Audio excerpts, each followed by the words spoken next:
I'm Cora, 28, female, and I watched my father throw his own dad out into a thunderstorm right after he took possession of his $2.3 million house. It wasn't just the act itself, the physical motion of pushing an 81-year-old man out into the raging wind and rain. It was the look on my father's face. It was a look of pure, unadulterated relief, as if he were finally taking out a piece of trash that had been cluttering up his life for far too long. My mother stood by, her hands clasped tightly in front of her, and when I looked at her, pleading with my eyes for her to do something, to say something, she simply turned away. That image of my mother's back and my father's cruel satisfaction is burned into my mind forever. My father, Richard, has always been a man governed by numbers. As a financial advisor, he sees the world as a series of assets and liabilities. People to him are not much different. You are either a good investment or a bad one. For my entire life, I felt I was categorized as the latter. I remember when I was in my second year of university, struggling to make a tuition payment after my scholarship was unexpectedly reduced. I called home, my voice trembling with a mixture of shame and desperation, and asked if they could possibly lend me the difference. Richard listened patiently, asked a few pointed questions about my major, library sciences, and then gave his verdict. "Cora, we love you," he'd said, his voice dripping with condescending pity, "but that's a bad investment. There's no return in a field like that. You need to learn to stand on your own 2 feet." A week later, my mother, Helen, posted a picture on social media of their brand new luxury sedan, complete with a giant red bow on the hood. The caption read, "Richard says we earned it. Hard work pays off." I took out a student loan and worked 2 jobs to cover the shortfall. My grandfather, Arthur, was the complete opposite of his son. Where Richard saw numbers, Arthur saw stories. He was a retired civil engineer, a man who had spent his life building bridges and foundations designed to withstand the tests of time. He was quiet, thoughtful, and his hands, though now spotted with age and slightly gnarled by arthritis, were the same hands that had drafted blueprints for structures that still stood strong decades later. He had built his own house, the one now at the center of our family's collapse. It was a beautiful, sprawling mid-century modern home, nestled on a double lot with ancient oak trees he'd refused to cut down. Every brick, every beam, every window had been placed with his specific intention. It wasn't just a house. It was his life's work, a monument to his love for my late grandmother, and a place filled with memories. My parents had always coveted that house. Their fawning over Grandpa Arthur was directly proportional to his proximity to his financial documents. At family dinners, they would ignore his quiet anecdotes about his youth, their eyes glazing over until he mentioned something about property taxes or the value of the land. Then, suddenly, they would lean in, their interest piqued. "You know, Dad," Richard would say, swirling his wine, "it's getting to be a lot for one person to manage. The upkeep alone must be a fortune." My mother would chime in, her voice soft and saccharine. "We just worry about you, that's all alone in that big place." I remember one Christmas, a few years ago. Grandpa Arthur gave me a small, beautifully preserved box of his old drafting tools, a worn leather case containing compasses, ruling pens, and dividers made of steel and ivory. They were elegant, beautiful objects, and I was touched by the history they held. "You've always been the careful one, Cora," he'd said, his voice a low rumble. "You appreciate things that last." Later that evening, I overheard my mother talking to my father in the kitchen. "Did you see that junk he gave her?" she'd whispered, the sound sharp enough to cut through the festive music. "Clutter, he should be saving his money, not giving away old trash." My father had grunted in agreement. "He's losing it. The sooner we can get his affairs in order, the better." They didn't see the tools, they saw a depleted asset. They didn't see a grandfather's love, they saw a miscalculation on a future balance sheet. And they didn't see the kind, proud, brilliant man standing in front of them. They saw a liability, an obstacle sitting in the middle of their $2.3 million inheritance. The campaign to get the house began in earnest last spring. It wasn't a frontal assault, but a slow, methodical erosion of my grandfather's resolve, orchestrated with the precision of a corporate takeover. My father, Richard, was the architect of the strategy, and my mother, Helen, was his willing accomplice, her role to soften the hard edges of his greed with a veneer of loving concern. It started with phone calls, casual at first, then more frequent. "Just checking in, Dad," Richard would say, his voice unnaturally cheerful. The check-ins would inevitably pivot to the house. "Did you get that leaky faucet fixed in the guest bathroom? You know, those things can lead to mold. It's a big job to fix mold." Or, "How are you managing with the lawn? It's a lot of work. You should be resting, enjoying your retirement." Each comment was a carefully placed seed of doubt, designed to make Grandpa Arthur feel that his own home was becoming a treacherous, unmanageable burden.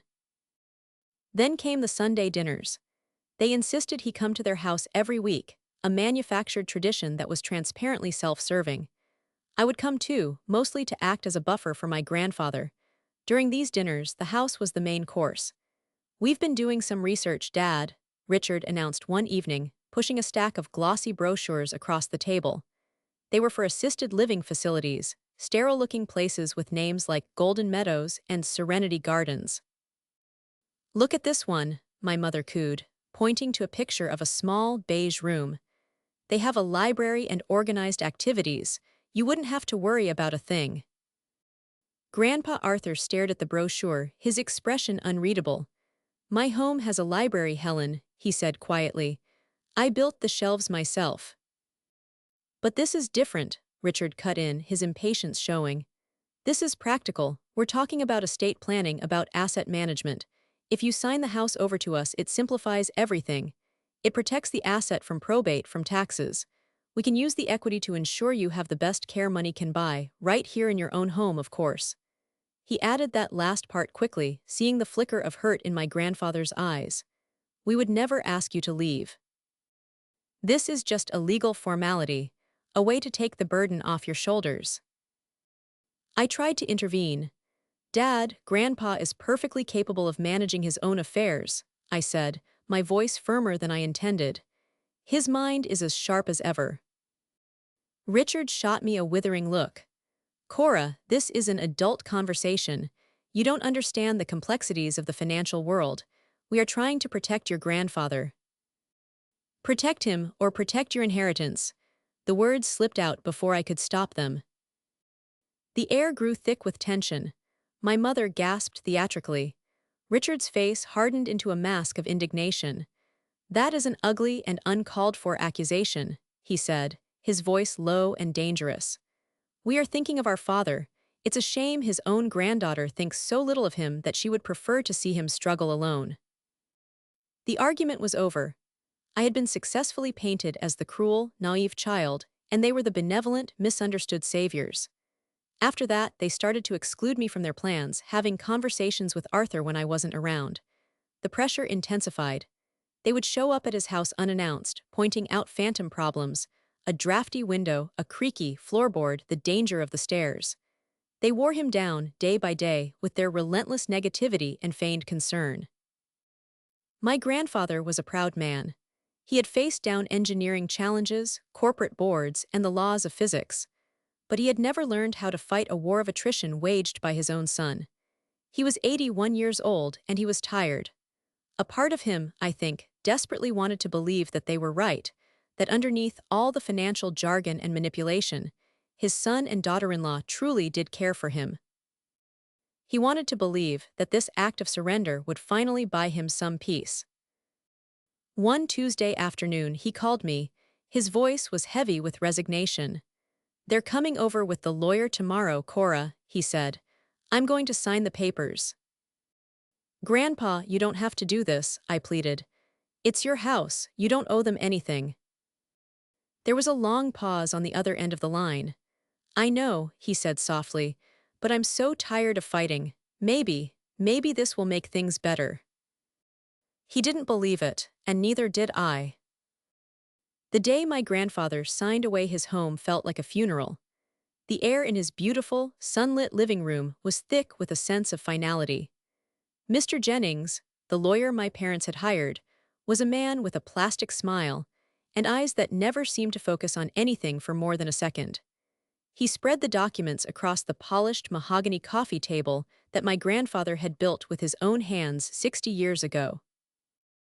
My parents sat together on the sofa opposite him, a portrait of feigned solemnity. My father, Richard, was dressed in a crisp suit, as if he were closing a major business deal. His leg bounced with a nervous, excited energy he was trying to suppress. My mother, Helen, kept dabbing at her dry eyes with a tissue, a performance of emotion that was both transparent and insulting.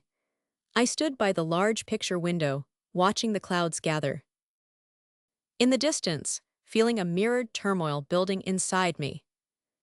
Grandpa Arthur was a ghost at his own execution.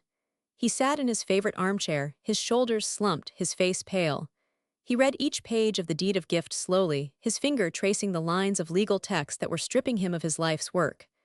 Mr. Jennings explained the clauses in a rapid, cheerful monotone, glossing over the irrevocable nature of the document. And your signature here, Arthur. And here, an initial here. Perfect. When my grandfather picked up the pen, his hand trembled slightly. He looked up, his eyes finding mine across the room. I saw in them a profound sadness, a deep well of resignation. I wanted to scream, to snatch the pen from his hand, to tear the papers to shreds. But what could I do?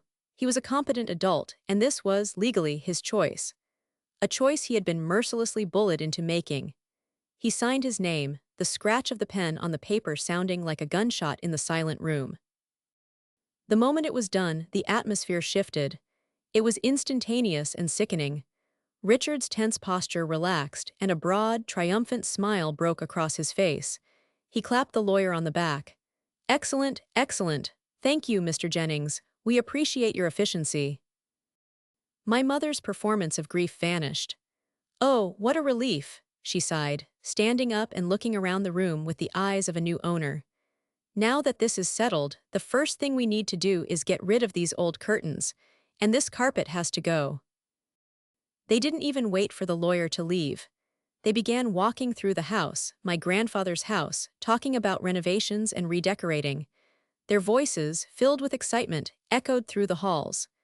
"We could knock down this wall, open up the space into the kitchen," Richard declared from the dining room. "Imagine the dinner parties we could host." My grandfather sat silently in his chair, shrinking with every word they spoke. They were treating him like he was already gone, a piece of furniture they hadn't gotten around to moving yet. It was as if signing the paper had rendered him invisible. A week later, the change they so desperately wanted began to happen. My grandfather caught a bad cold. It was nothing more than that, a simple virus that left him weak and tired. He spent a couple of days in bed, and I came over to make him soup and tea, ensuring he was comfortable. For my parents, however, this minor illness was not a cause for concern, but a source of profound irritation. It was an inconvenient glimpse into the future they had tried to ignore, the reality of caring for an elderly parent. I was in the kitchen, washing some dishes, when I heard my father's raised voice from the bedroom. "I'm not paying for a visiting nurse for a simple cold," he was saying. "It's a waste of money, he just needs to rest." "He's feeling very weak, Richard," my grandfather's faint voice replied. "The doctor said it would be wise." This is when my father spoke the words that would change everything. "The doctor doesn't have to pay the bills. You're 81 years old, Dad. You're dying soon anyway. We need to stop wasting money on you and start thinking about the long-term value of this asset." An asset, that's all my grandfather was to him. That's all the house was. I felt a cold rage wash over me. I walked to the doorway of the bedroom and saw my father standing over my grandfather's bed, his face twisted in a snarl of greed and frustration. As if on cue, the sky outside, which had been growing darker all afternoon, finally broke. A low rumble of thunder shook the house, and the rain began to fall in heavy sheets against the windows. The storm seemed to fuel my father's anger. "You know what?" he said, his voice rising to a shout. "I am done with this. I am done with you being a drain on my time, my energy, and my finances. We have the house now. We don't need to keep up this charade." He went to the closet, pulled out the small duffel bag my grandfather kept for overnight stays, and began stuffing his few belongings into it: a pair of pajamas, a toothbrush, a book. "Richard, what are you doing?" my mother asked, her voice a little shaky as she appeared in the doorway behind me. "I'm solving a problem," he shot back. He strode over to the bed and pulled my grandfather, frail and shivering from his cold, into a sitting position. "Get up, you're leaving." "Richard, no," I cried, rushing forward. He pushed me aside. "Stay out of this, Cora." He practically dragged my grandfather out of the bedroom and down the hall toward the front door. The thunder crashed again, louder this time, and a flash of lightning illuminated the hallway in a stark, terrifying light. "You can't do this," I screamed, tears streaming down my face. "He's your father, it's pouring rain." Richard ignored me. He wrenched open the front door, letting in a blast of wind and rain. He shoved the duffel bag into my grandfather's hands, and then, with a final, brutal push, he forced him out onto the porch and slammed the door shut. I stood there, frozen in disbelief. I looked at my mother, my heart begging her to intervene. For a moment I thought she would. Her face was pale, her mouth open in a silent O of shock. But then her expression hardened. She looked away from the door, away from me, and turned her back. She walked silently toward the kitchen, leaving me alone with the sound of the raging storm and the knowledge that my grandfather was out in it, alone. For a second I was paralyzed. The sound of the heavy oak door clicking shut echoed in the sudden, deafening silence of the house. Outside, the storm raged, a furious biblical tempest that seemed to be screaming the injustice I felt in my own soul. The image of my grandfather, frail and bewildered, stumbling out into the deluge, broke the spell. A surge of adrenaline, cold and sharp, propelled me into action. "How could you?" I whispered, my voice shaking with a rage so profound it left no room for tears. I looked at my mother's back as she stood motionless in the kitchen doorway. She didn't turn around. My father stood by the door, breathing heavily, his chest puffed out like a conqueror who had just won a decisive, ugly battle. He looked at me, his eyes daring me to challenge him. I didn't waste my breath. I grabbed my car keys from the hook by the door and my raincoat from the closet. Without another word, I wrenched the door back open and ran out into the storm. The wind tore at me, and the rain was so thick it was hard to see. I found him at the end of the driveway, huddled under the flimsy shelter of a large oak tree, his thin pajamas already soaked through, the duffel bag at his feet. He was shivering violently, not just from the cold, but from shock.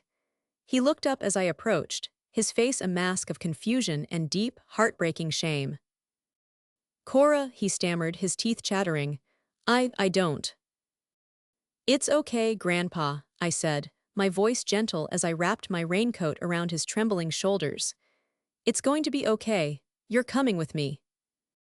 I helped him to his feet, his body feeling as fragile as a bird's, and guided him to my small, sensible sedan parked at the curb. The drive to my apartment was a blur of swishing windshield wipers and the low rumble of thunder. We didn't speak. There were no words for what had just happened. I kept glancing over at him in the passenger seat. He just stared straight ahead, his hands clenched in his lap, water dripping from his silver hair onto the worn fabric of the seat. My apartment was a world away from the house he had just been thrown out of. It was a small, one-bedroom unit on the third floor of a walk-up building, filled with overflowing bookshelves and mismatched furniture. The space that wasn't taken up by books was occupied by my cat, a ginger tabby named Oliver, who greeted us at the door with a curious meow. The contrast was stark. His house was a $2.3 million monument to success and memory. My apartment was a humble refuge built on student loans and a librarian's salary. But as I closed the door behind us, shutting out the storm, I knew that my home, for all its modesty, had one thing his no longer did: warmth. I ran a hot bath for him and found a set of my own sweatpants and a thick sweatshirt for him to wear. While he soaked, I made him a cup of hot tea with honey and lemon. When he emerged from the bathroom, wrapped in my oversized clothes, he looked smaller than I had ever seen him. He sat down at my tiny kitchen table, cupping the warm mug in his hands as if it were a lifeline. "Thank you, Cora," he said, his voice barely a whisper. "Of course, Grandpa," I replied, sitting opposite him. "This is your home now, for as long as you need it." Later that evening, the phone rang. I saw my father's name flash on the screen and my stomach twisted into a knot. I let it go to voicemail. He called again, immediately. And again. On the fourth try, I answered, putting the phone on speaker. "What do you think you're doing?" Richard's voice boomed, full of fury. "You can't just take him like that. You bring him back here right now." "Bring him back?" I asked, my voice dangerously calm. "You mean back to the house you just threw him out of? Back to the porch where you left him in a thunderstorm? No, I don't think I will." "You are manipulating a vulnerable old man," he accused. "You're trying to get on his good side, trying to get your hands on his money." The hypocrisy was so astounding it was almost laughable. "His money," I repeated. "You mean the money you said was being wasted on him, the money you were so concerned about a few hours ago? You don't get to do this, Dad. You don't get to throw him away like trash and then pretend you're worried about his welfare. He is staying with me." I could hear my mother in the background, a faint, panicked whisper. "Richa. RD, stop. He is my father and that is my house," he roared. "It stopped being his house when you stopped being his son," I said, and before he could reply, I ended the call. I stood there for a moment, my hands shaking, my heart pounding. It was the first time in my 28 years that I had truly stood up to him. I looked over at my grandfather, who had listened to the entire exchange. He was looking at me, and for the first time since that horrible afternoon, the deep shame in his eyes was replaced by a flicker of something else. It looked like pride. The days that followed settled into a quiet rhythm, a peaceful counterpoint to the violent storm that had brought my grandfather to my door. My small apartment, once just a place I slept and kept my books, transformed into a home, a sanctuary. We found our new normal, a gentle routine built around cups of tea, old black and white movies, and the steady, comforting presence of each other. In the mornings, I would wake to the smell of coffee. Grandpa Arthur, an early riser his whole life, would have a pot brewed and would be sitting at the kitchen table, reading one of the many books I had on my shelves. He was a methodical reader, just as he had been a methodical engineer, often pausing to make notes in a small leather-bound journal he had kept in his duffel bag. We would eat breakfast together, and he would ask about my work at the library, his interest genuine and his questions insightful. He saw value in my world of stories and information, a stark contrast to my father, who saw only a bad investment. In the evenings, after I returned from work, we would share a simple dinner. Afterwards, he would tell me stories. He opened up to me in a way he never had before, perhaps in a way he never could with his own son. He told me about meeting my grandmother, about the dance where he was too shy to ask her for her hand until the very last song. He described, with an engineer's precision and a lover's passion, the process of designing and building their house, how he'd oriented the living room windows to catch the morning sun just the way she liked it. He spoke of his career, of the challenges of building bridges that were meant to connect communities, and the quiet satisfaction of seeing his work stand strong against the forces of nature. Through these stories, I saw the man my father had refused to see, brilliant, loving, and full of a quiet, unshakable integrity. He never spoke ill of my father, not directly. But in his stories of honor, responsibility, and love, the condemnation was implicit and absolute. One afternoon, about a month after he moved in, he told me he had an appointment. "Just some old paperwork I need to tidy up," he said vaguely, putting on the new coat I had bought for him. He was evasive about the details, simply saying he was meeting with an old friend. He took a taxi and was gone for a few hours. When he returned, a weight seemed to have been lifted from his shoulders. He seemed more at peace than I had seen him in years. I didn't press him for details. I trusted him. My parents tried to contact him a few more times. My mother sent a series of pleading, guilt-laden texts. "Your father is just stressed, Arthur. Please come home, we miss you."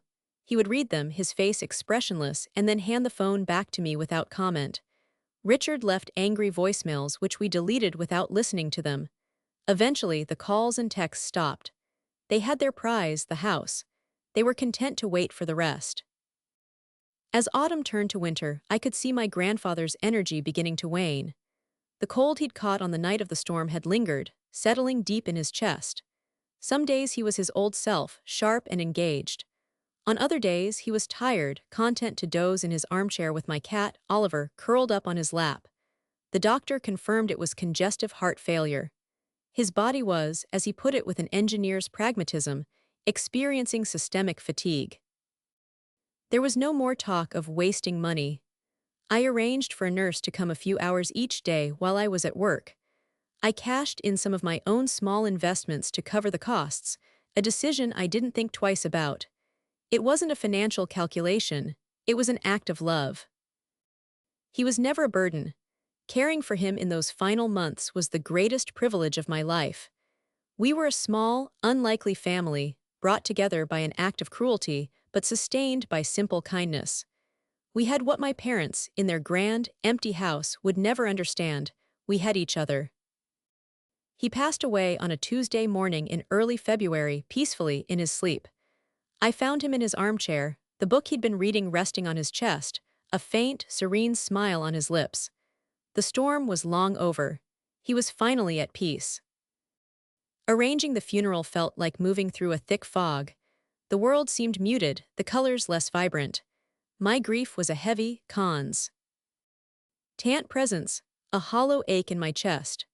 Grandpa Arthur's absence made my small apartment feel vast and empty. I kept expecting to hear the soft rustle of him turning a page or to see him smiling at me from his armchair.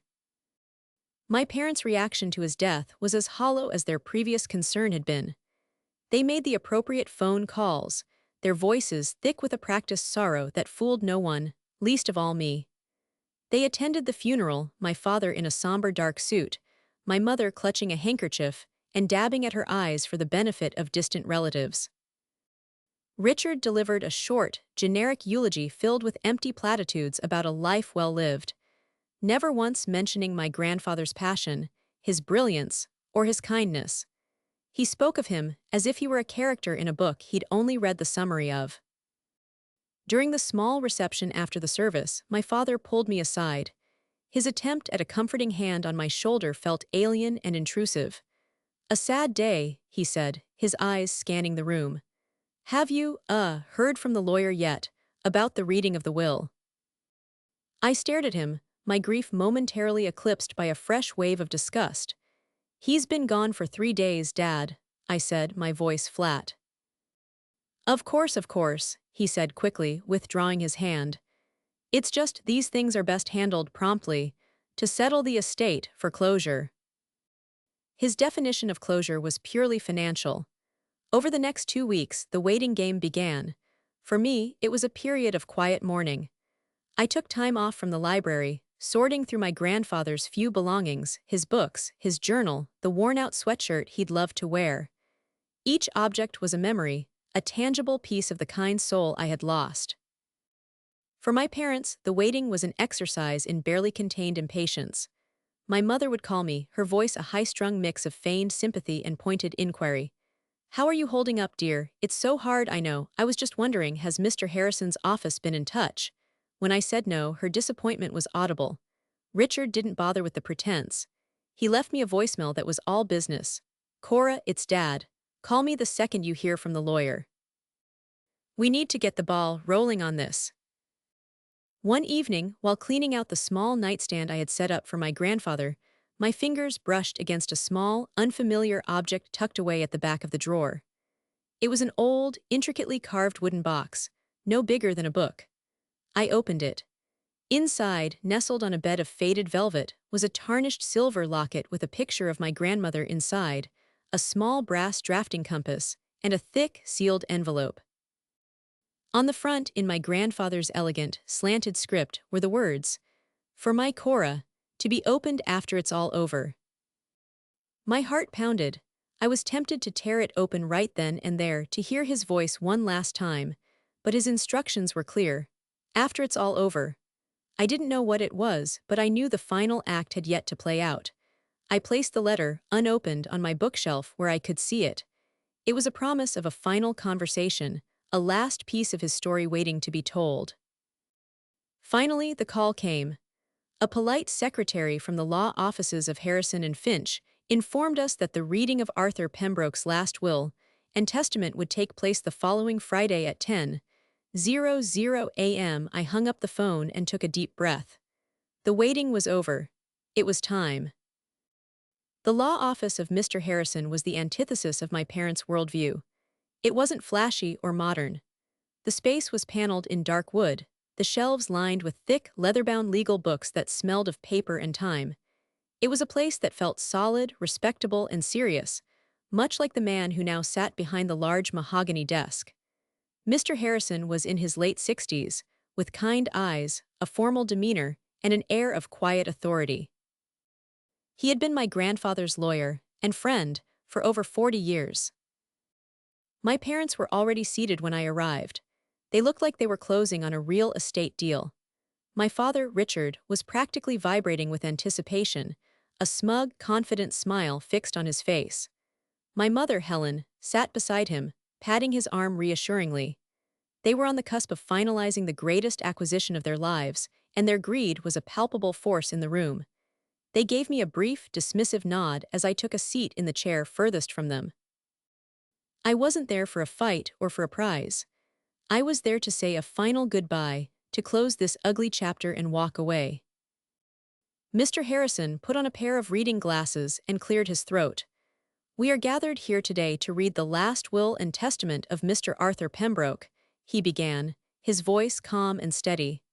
"I will now read the document in its entirety." The will was surprisingly short and simple. He bequeathed his personal book collection to the local library where I worked. He left his old drafting tools, the ones he had given me years ago, formally to me in the will. His financial accounts, a modest sum of around $50,000 in cash and stocks, were to be split equally between myself and my father. My father's smug smile widened. He shot me a triumphant look. This was exactly what he had expected. He had already secured the multi-million-dollar house. This was just the leftover pocket change. He leaned over and whispered to my mother, the sound carrying across the silent room, "50,000. That won't even cover the new kitchen." I felt a sting of anger, but I pushed it down. It didn't matter. It was almost over. "This concludes the reading of the will itself," Mr. Harrison said, folding the document. He then looked over his glasses, first at my parents, then at me. "However, there is one more piece of business to address regarding the disposition of the estate's primary asset, the property at 125 Oak Lane." Richard leaned forward, his expression eager. "Yes, the house," he said. "We have the deed, of course, signed and notarized.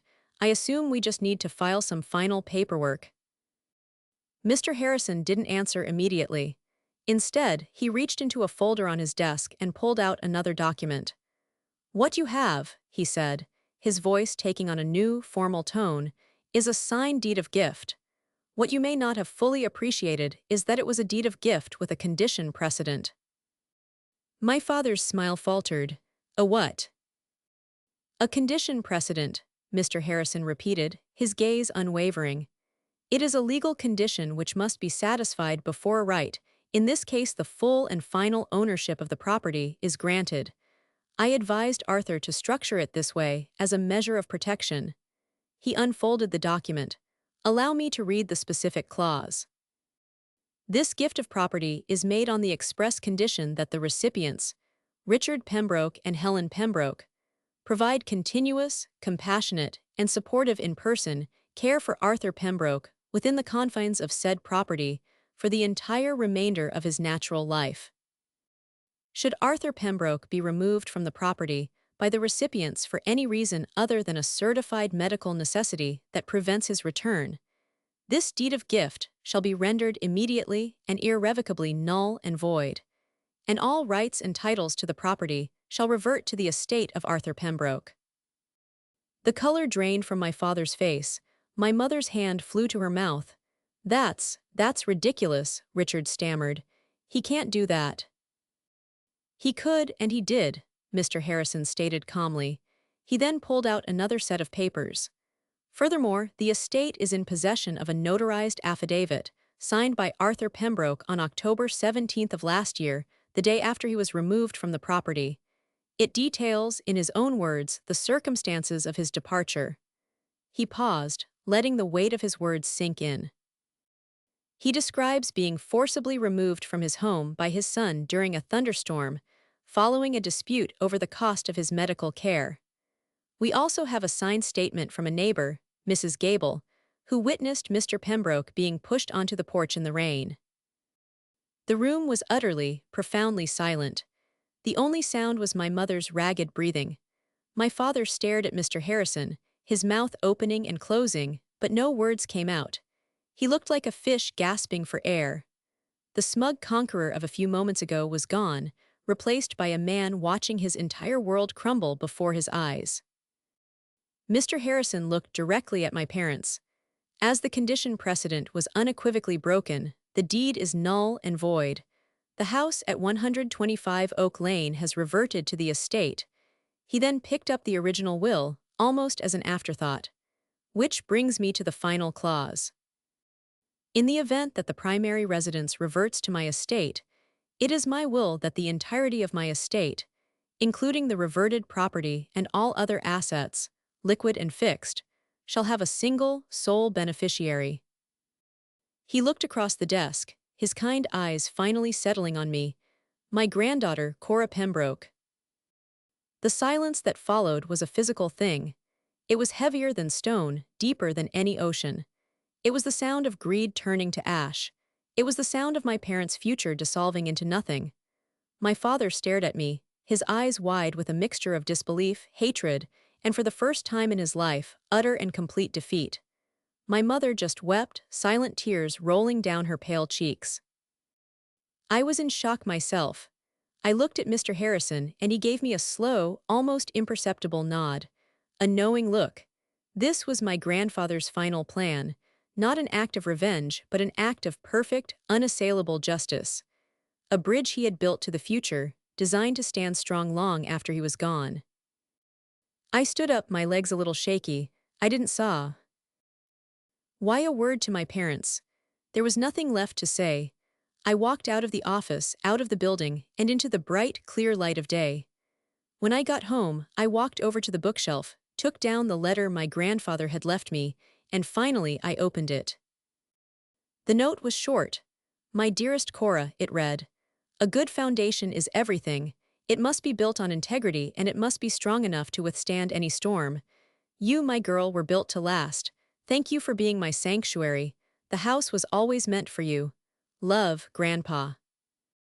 I held the letter to my chest, and for the first time since he had passed, I cried. They were not tears of grief, but tears of overwhelming, heartbreaking love.